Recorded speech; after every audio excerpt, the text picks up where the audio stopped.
Hi,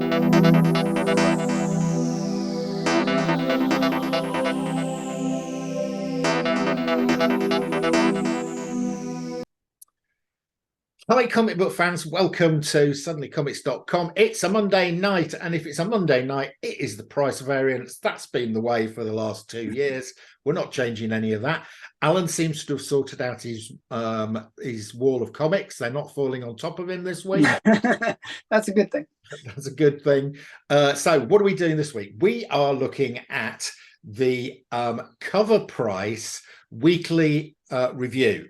We've done this list before. It's a really great list because you get a really good mix of comics, quite often not on other lists, haven't seen before, and you get Golden Age, Silver Age, and Modern. So quite like this list. We did the first 10 over on Alan's channel, which you can go and watch after you've finished watching this channel. So going to crack into this straight away. I'm going to share my screen and we're going to go on there. And that was the last one we reviewed on Alan's channel. And the first one, oh, Alan, I know you like this comic. I just picked a second copy of this up recently. There you go. And I got it so cheap. I got this book so cheap. Tell us about it. Why is this good? So this is the first appearance of Max Hare. Yes.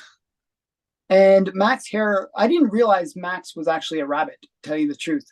Until recently. He doesn't look like a rabbit, does he? I didn't think he was a rabbit, but he's a rabbit. Okay.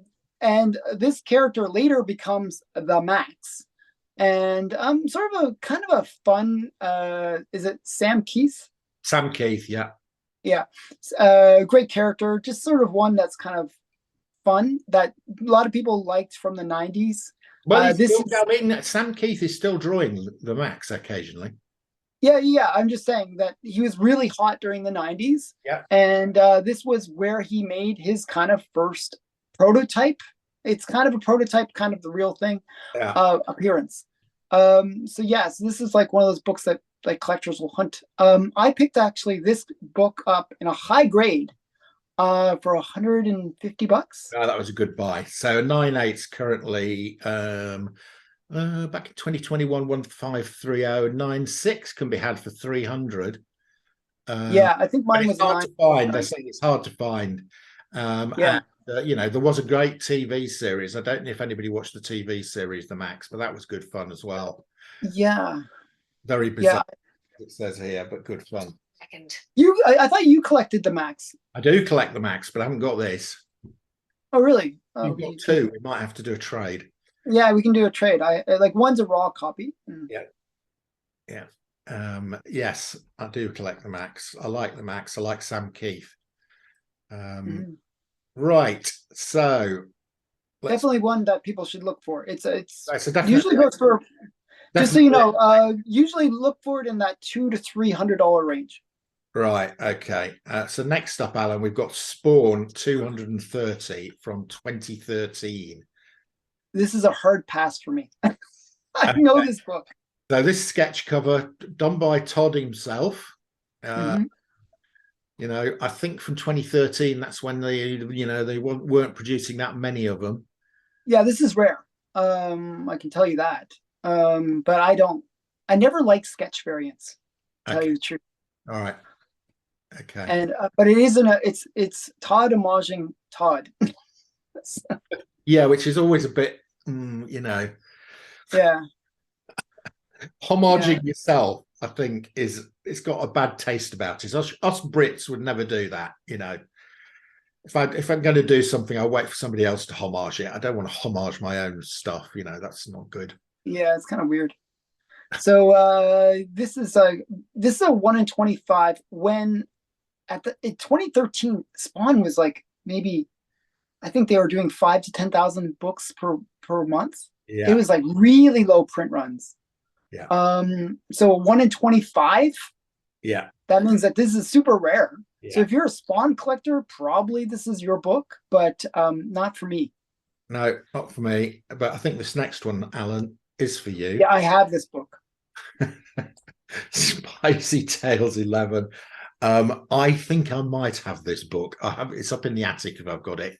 This used to be a cheaper book, $20 to $30 range. Actually, I Yeah. was shocked when this was on the list. 9.8 has just sold for 629. Yeah, I was shocked. I need to go and check my collection of Eros comics because um I'm This is Eternity is or it? Malibu. Yeah, yeah, Spicy yeah. Tales is a comic book published by Eros Comics, an imprint of Oh, it's Eros, but it's I thought it was like some other it's Eros, but it's their um like their like is it Eros? I thought it Malibu. was through It says Malibu here. yeah, I thought it was like some other title. Yeah, yeah. Fantagraphics. Spicy Tales of number 11 Malibu, and then it says Spicy Tales is a comic book published by Eros Comics, an imprint of Fantagraphics. Fantagraphics. Yeah, it's kind of weird. But this is a Bruce Timm cover. It's a great, sexy Bruce Timm cover. It is. To me, Bruce Timm is sort of like one of the great good girl artists of the modern era. Yeah. But people don't associate him with good girl art, which is kind of funny. But he has if you check out his art books. I know I bought one of his art books after a recommendation from yourself. So yes, yeah, they're really awesome. They're really amazing. And if you look at I would recommend as a general rule, if Bruce Timm does the cover of something, there's a Catwoman, there's a Supergirl, there's a bunch of them that he's done recently. They're really good buy. This is another one that was probably a good buy. I think I paid $10 to $20 for it. Yeah. Well, that was a good buy because that's I collect this kind of stuff. So yeah, but I'm surprised that it's that expensive. But it's always been one that's been sort of hot among people like myself. Yeah. So. Okay. All right. As long as you haven't got a cellar in your new house, Alan, with soundproofing and a chain. Women bondage in the basement. Right. So yeah. Oh, look at this stuff. This one, I imagine you would know better. I do know this one. I've got 2 copies of this actually. I have one. Oh wow! Attic, and I got one because I had forgotten I got one in the attic. This is Star Trek 7, and a 9.6 just sold for 2,280. That's a massive increase. As it says here, last sale 2016 of $478. Sales are far and few between as the recent graded sale no record dates back to 2021 when a 9.4 sold for 1,140. It's a difficult book to track down as it wasn't considered a major key, but is now seeing a new spotlight. No one could have predicted, but not one, but 2 Star Trek series back on air and a plethora of movies released since 2000. Slowly, collectors are backtracking and acquiring these books that followed the original series. Yeah, they are. Star Trek is hot at the moment. Yeah. Most comics are going down. For some reason, Star Trek is going up. Well, I think there's a couple reasons for that. We had a whole bunch of really, really bad Star Trek series, right? Yeah. And people really hated Star Trek for a long time. And then all of a sudden we got a couple that were good. Yes. And that's, the fans were just dying. Just give us something watchable and we'll come back to you. And that's what's happening. It's just people are coming back to these books again. So the price was historically low. Now it's just recovering basically. I had a fantastic auction this week. Mm-hmm. So I was watching. It was a UK auction house in the middle of nowhere, and I spotted this lot, and it got a Conan Treasury Edition in it, a Conan the Barbarian #1, the UK one, but there was about 4 Star Trek comics, and one that was virtually completely hidden apart from one of its site. And I looked at it and I thought, I think that's Star Trek 2. So I checked it up, and it's a photo cover, and it definitely was Star Trek 2. So Star Trek 1 I've got. Star Trek 2, which is the second one in this series, the Gold series, worth about $300 or $400 in mid to low grade. Wow. And I won the whole lot for 60 quid. Nice. Nice. Nobody else had spotted it. Yeah, so I mean, people probably saw the Conans. It's nothing really good. That This, yeah, Treasury edition goes for about 30 quid. You know, the Conan #1's worth about 20 quid, you know. So, but that Star Trek 2 is worth more than the 60 quid I paid for the lot. And it's a yeah. I mean, that's a rare great pickup. comic to find. That Star Trek 2 is not easy to find. Believe it or not, for some reason I think I have 2 copies of Star Trek 2. Okay. But yeah, I have the whole run. So it was like I'm a Star Trek fan, even though like I was actually liking the fact that they were undervalued. Like I was like, oh, this is awesome. I can pick them all up for cheap. So that's what I did. Anyway, so we like that one. That's definitely a collect, guys. Oh, Right. definitely. Star Wars, Star Trek to Star Wars Insider. This is the magazine they produce. Yeah, this one's a rare one. You had to be a subscriber to get it. You Okay. had to actually, have a subscription. And how many people had a subscription to Star Wars Insider? I don't know. It wasn't like a super. Like, I mean, there is like a lot of Star Wars collectors out there. Yeah. Just a raw copy of this sold for $75 and a graded 9.2 sold for $750. Wow. I would buy that 75 one and just get it graded. Exactly. I mean, you're probably going to end up with a 9.2, or higher. There's a bunch of things going for this particular book. Yeah. It's rare-ish. It's a Shoko Tano, isn't it? Tano. So, and that's the big thing. She's a hot character. People really like her as a character. So actually, I should show you, but I have another Star Wars one, which is her first kind of full cover. That is kind of under the radar. It's like a smaller book. It's something, I forget what it's called, something Star Wars in the Mine or something like that, or some weird title. But it is the first time you see her face on the cover. Okay. Because on her first appearance, she's like, it's the back of her head. Yes, that's right. It is, yeah. So that's a book that I think is underrated. This is probably one that I could see collectors chasing. So it's not something I would go for, but I could see people going after it. No, I wouldn't go for it unless they, get an opportunity to get a cheap copy. Right. Yeah, exactly. Tales of the Crypt 28 from 1951. Yeah, I've seen this book many times. So a 9.2 sold for 3,300 1 year ago, and a 9.6 sold for 4,200.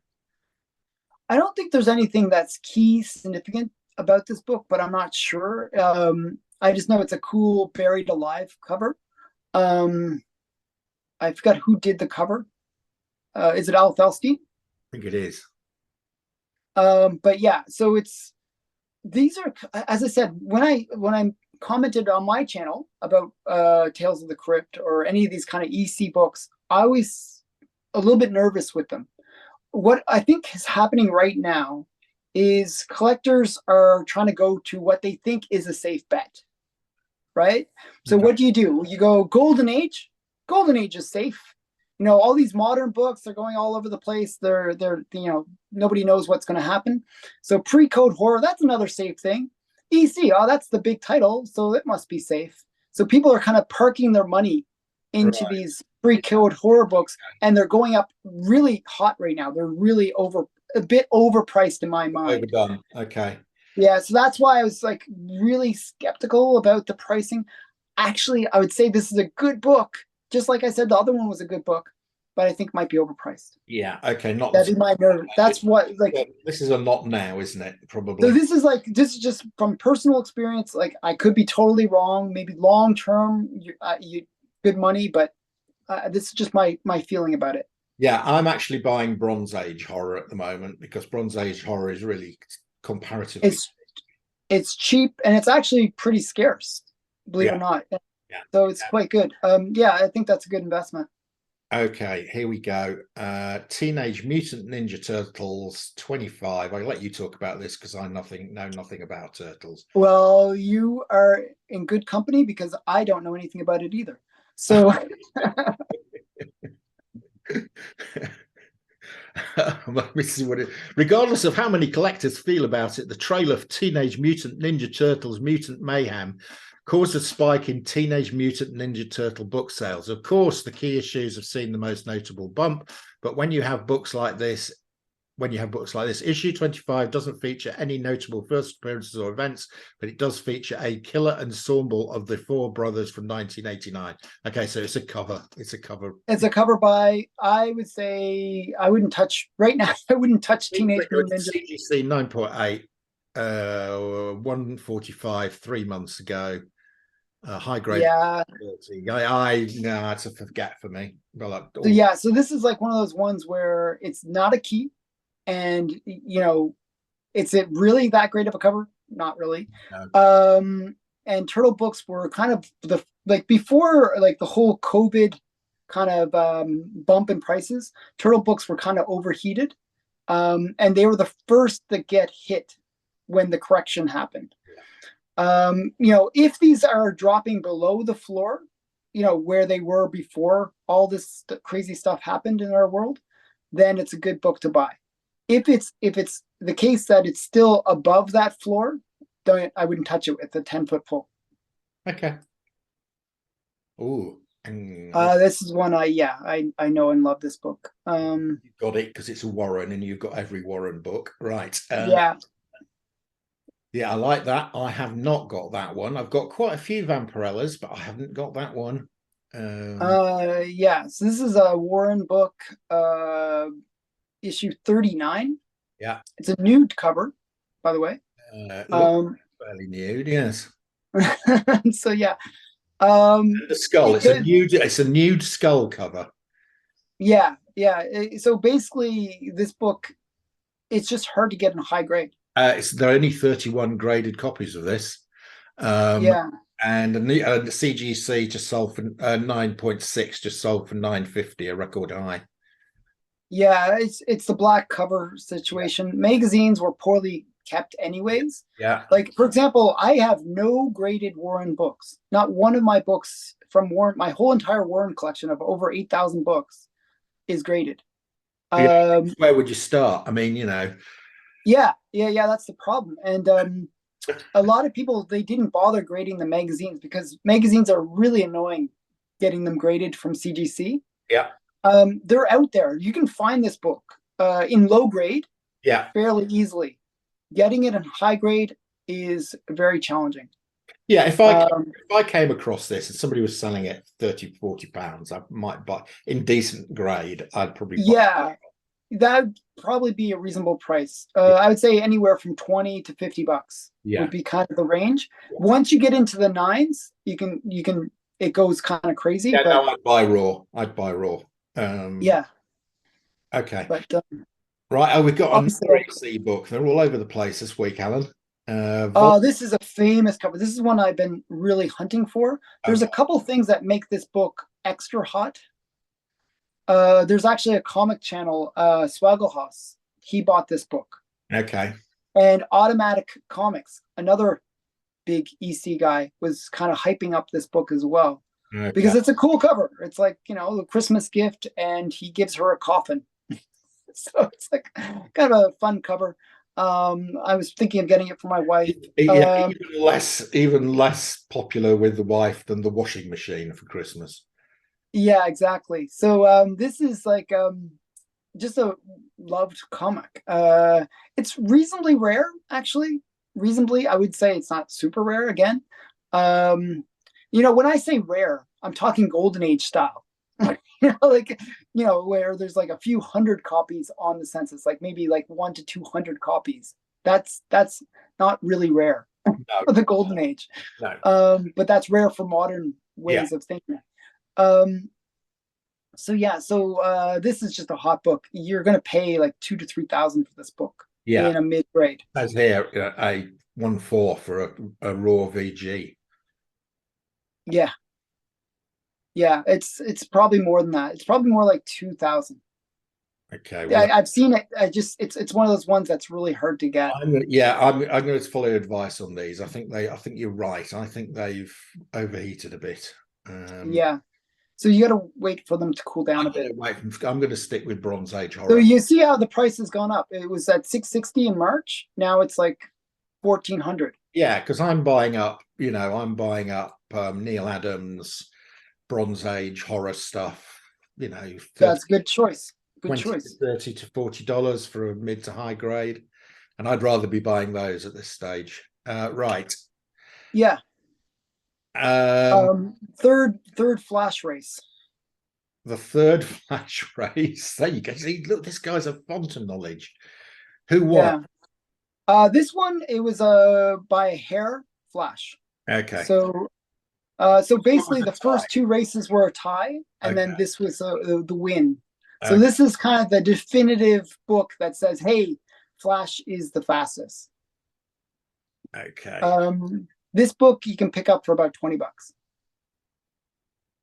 Ignore everything that they say. Only in high grades it is an expensive book. Yeah. Yeah. So yeah, if you want a high grade one, yes, it's expensive. I'll probably find this raw for a reasonable price.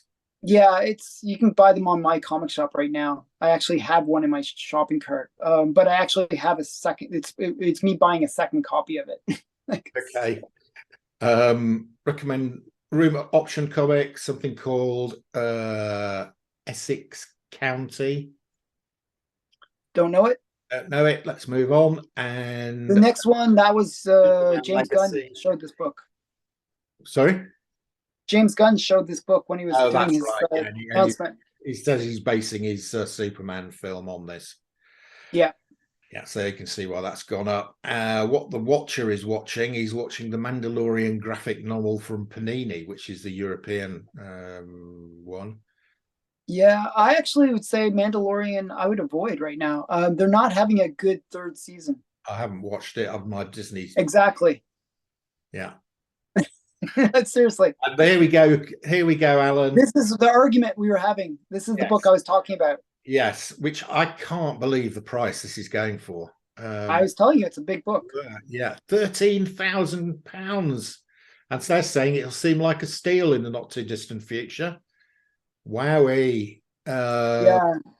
I actually know somebody that's going to pick this book up. We both do, actually. You? No, not me. Somebody else that we both know. Oh, Stephen. Yeah, he might be picking this one up.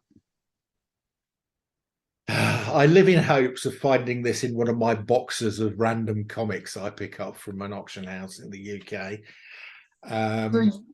So yeah, this is one I think you might be able to pick up. It's called Marvel Man, Alan, not Miracle Man. Yeah, but Marvel Man becomes Miracle Man, so that's the argument.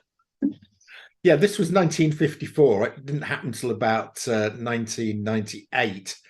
And I've got a comic with Miracle Man on before 1998. Yeah, I'd say that the book that you have is probably the first time that he's referred to as Miracle Man. Yeah, maybe. Yeah, but this is the first appearance of that character. This is the first appearance of Marvel Man, correct? Yeah. So, yeah, I was shocked how much this book goes for. There was a copy on eBay that was 15 or 20,000. It was something insane. I was like, what? Because I was looking for this book. Because I'm one of those people that I do hunting. Yeah. And this is rare, Ali. We were talking about rarity.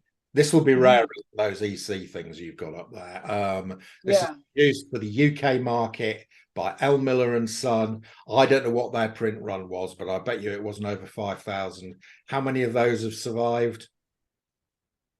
Not many, probably. Not many.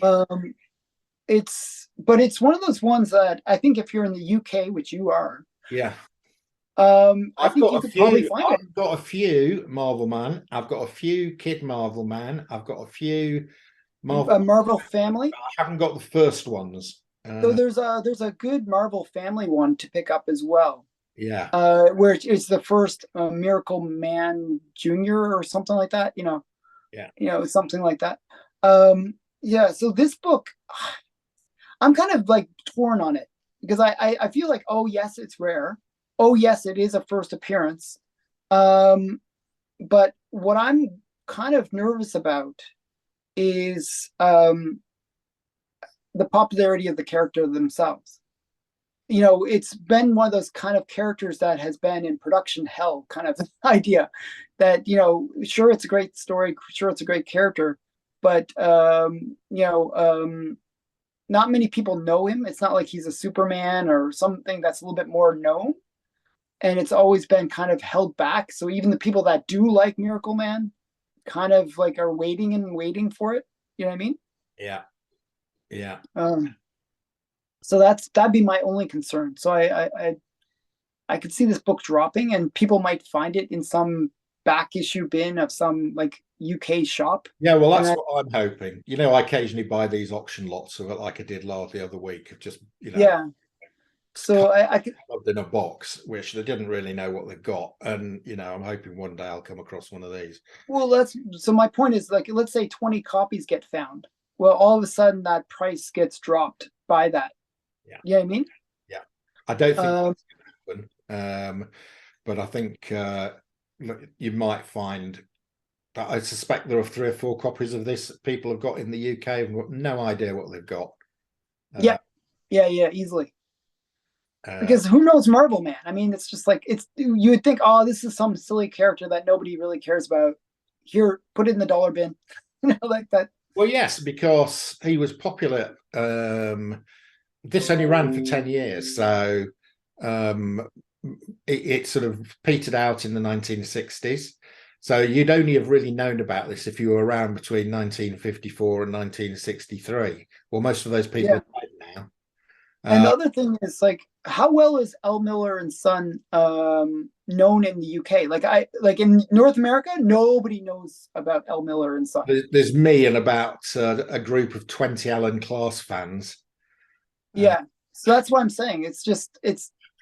It's like an obscure comic that most people might not realize what they have. Unfortunately, I think people have clicked on to L. Miller and Son because when I go on eBay, all the L. Miller and Son stuff is gone up in price. Well, that's why I would say that you would be in the best situation. Like, you can go to like your local small shops, and kind of look through their back issues. And this is one of those books that might be in there. So I think you could pick it up. eBay would be the worst place because anyone that's on eBay with this book is gonna by the time it hits eBay, and if somebody's putting this on eBay, they're gonna know the value of it. So yeah, and they're gonna put some crazy value on it. Absolutely, yeah. So yeah, but it's an interesting book, definitely. Yeah. Okay, so is that if I had this, I think this would be the time to sell it. Mm-hmm. Because that price is just crazy. Yeah, that's what I'm saying. As if a few extra copies come up on the market, it will just kill the price. Maybe. It doesn't even take that many. The market is not going to be flooded with copies of this, Alan. Well, I'm not saying it's going to be flooded, but it doesn't take like 1 million copies to flood the market. It takes maybe 10 copies to flood the market. Any UK collector who's got that, and I'd be surprised if there are more than 3 of them, we'll be probably selling it. Yeah. Already. Because they probably paid 30 quid for it or 20 quid for it 10, 20 years ago, and can't believe the luck. Exactly. So I don't think a lot of these are suddenly going to appear. It's just not that type of thing. I've got some of these. They are like hen's teeth, Alan. They're not common at all. Yeah, I mean, something like this, I'd pay probably $1,000 for, but not more than that. Do you know what I mean? Yeah, because I think it's a cool book. I just, I wouldn't pay 20,000. Yeah, you see, this is where that says at the bottom of here. Somebody's paid 13,000, but it might still seem like a steal in the not too distant future. In 20 years' time, maybe this guy is maybe this is the new Action Comics 1. Yeah, I doubt that. I just don't. I think the character is good, but it's not Superman. It's not Batman. It's not those bigger characters. I think he will always be that kind of C tier kind of character. That's just my opinion. Yeah. Okay. Yeah. Well, if I had it, I'd be selling it. So So yeah. Okay, so that's cool. So that's both the lists. So now yeah, so that's okay. your lot, right? Yeah, you nicked my line. Wait, stop nicking my line. So yeah, that's your lot. See ya again soon. Stop sharing, and we will end. And recording.